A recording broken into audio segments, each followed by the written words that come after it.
Now, your exclusive 7-storm team forecast.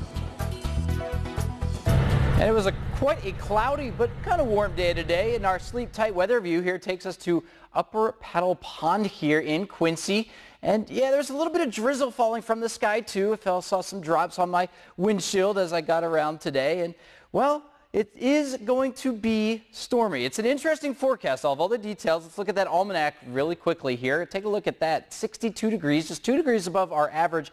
Our low was only 50 degrees, actually 10 degrees above the average. Those clouds kind of kept us warm overnight hours, into the overnight hours last night. And our current conditions across the tri-states, all of us in the clouds. Notice these temperatures really aren't changing whatsoever. 59 in Kirksville, the rest of us in the lower 60s under that cloud cover. Take a look at that satellite and radar. Yeah, we're socked in pretty good here. A few echoes showing up. There's going to be patches of drizzle for the tri-states. Now, forecast in motion. Here we go. Let's get to the fine details, shall we? We have a surface low pressure way out to the plains here, and then we have this boundary set up right across the tri-states here. To the south, we're getting in an influx of moist air from the Gulf of Mexico. Okay, it's wide open right now, got southerly winds, and this is going to set the stage for a few rounds of storms. Now, some of these could be severe, especially as we get later on. Okay, tonight, I think we're in the clear. It's just going to be cloudy with a little bit of drizzle. However, as we roll through the hours tonight, I think there might be some storms forming along this boundary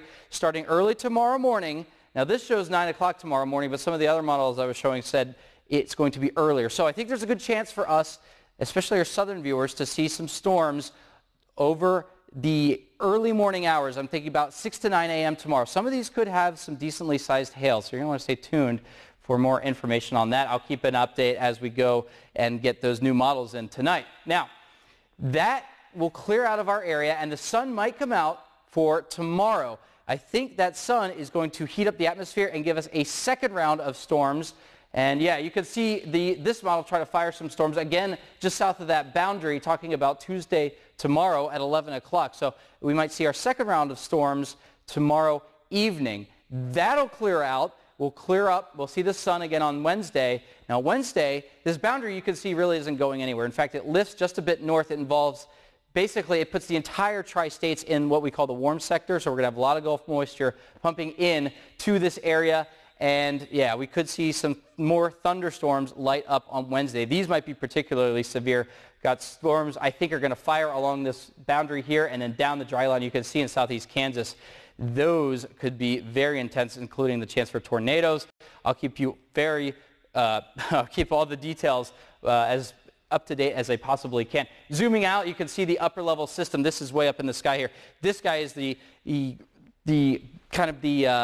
forcing mechanism, so to speak, to give us our chances for storms on Thursday. That guy comes through, and I think everyone on Thursday will see storms. So tomorrow morning, I think 50% chance for a good number of us to see storms, possibly some on the strong side. A main threat will be hail. That'll be tomorrow between 6 and 9 tomorrow morning. Our lows tonight, yeah, we're not going to get down too much because of that cloud cover, talking about upper 50s. Tomorrow, yeah, you can see where that boundary lies because the highs to the north are only going to get up into the 50s, where highs to the south might start pushing 80 degrees. There's going to be a big difference, and you can definitely see that. Take a look at our 7-day here. Yeah, we're talking about chances for storms throughout the work week. Friday might actually turn out to be quite a nice day as the cold front finally comes through and clears us out. This weekend looks pretty nice too. And then guess what? A second wave, another upper low there comes through by early next week, and we'll be monitoring that as well. So yeah, definitely an active pattern. And also I need to remind that the sirens will be sounded tomorrow at 10 a.m. No cause for alarm here in Quincy. All right, thanks, Dave. Thanks, Dave. We'll